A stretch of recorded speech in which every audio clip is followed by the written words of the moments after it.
Hi అండి. ఈరోజు మనము వడియాలు పెట్టుకుందాం. సగ్గుబియ్యం ఉప్మా రవ్వతో. ఇప్పుడు సమ్మర్ కదండి, సమ్మర్ అంటేనే వడియాలు కదా. ఒక గ్లాసు టీ గ్లాస్ సగ్గుబియ్యము నానబెట్టుకోవాలి. ఒక హాఫ్ అన్ అవర్ ముందు నానబెట్టుకోవాలి. వాటర్ పోసి ఒక 2 గ్లాసుల రవ్వ, వాటర్ తాగే గ్లాస్తో 2 గ్లాసుల రవ్వ.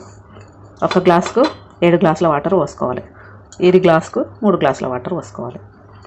ఇప్పుడు వాటర్ గొలుచుకున్నాం కదా, ఒక గ్లాసుకు 7 గ్లాసులు, మొత్తం 14 గ్లాసులు. సగ్గుబియ్యానికి ఒక గ్లాసు 15 గ్లాసుల వాటర్ పెట్టుకున్నాం కదా. 1½ స్పూన్ సాల్ట్ వేసుకోండి. మీకు రుచికి తగినంత వేసుకోండి సాల్ట్. ఒక పావు టీ స్పూన్ వంట సోడా అన్నీ వేసి నీళ్ళు మరలే వరకు మూత పెట్టుకోవాలి. నీళ్ళు మసులుతున్నాయి కదా, సగ్గుబియ్యం వేసుకుందాం. ఒక 2 మినిట్స్ సగ్గుబియ్యం ఉడకనివ్వాలి వాటర్లో.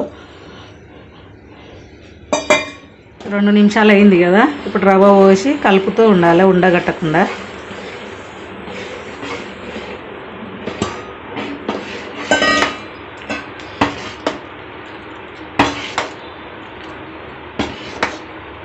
ఇది దగ్గరికి అయ్యే వరకు ఉడికించుకోవాలి. ఇలా అయ్యింది, ఇంకా బంద్ చేసుకుందాం. ఆరితే గట్టి పడుతుంది. ఆరినాక అప్పడల్లాగా పెట్టేసుకుందాం. ఇది చల్లగా అయింది. 1 స్పూన్ నువ్వులు, 1 స్పూన్ జీలకర్ర, 1 స్పూన్ వాము అన్నీ వేసి కలుపుకుందాం. అది మీ ఇష్టం ఉంటే వేసుకోండి. ఇప్పుడు కవర్ వేసుకొని, కవర్ మీద చిన్నగా అప్పడల్లాగా ఇలా వేసుకొని ఒక 2 డేస్ ఎండలో ఎండబెట్టుకోవాలి. కొద్దిగా మందమే వేసుకోండి, పలుచగా అయితే ఇరిగిపోతాయి తీసేటప్పుడు.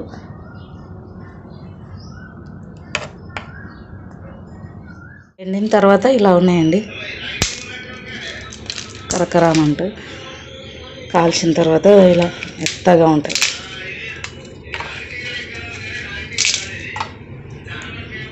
Thank you. మా వీడియో కనుక నచ్చినట్టయితే లైక్, షేర్ అండ్ సబ్స్క్రైబ్ చేసుకోండి. Thank you for watching.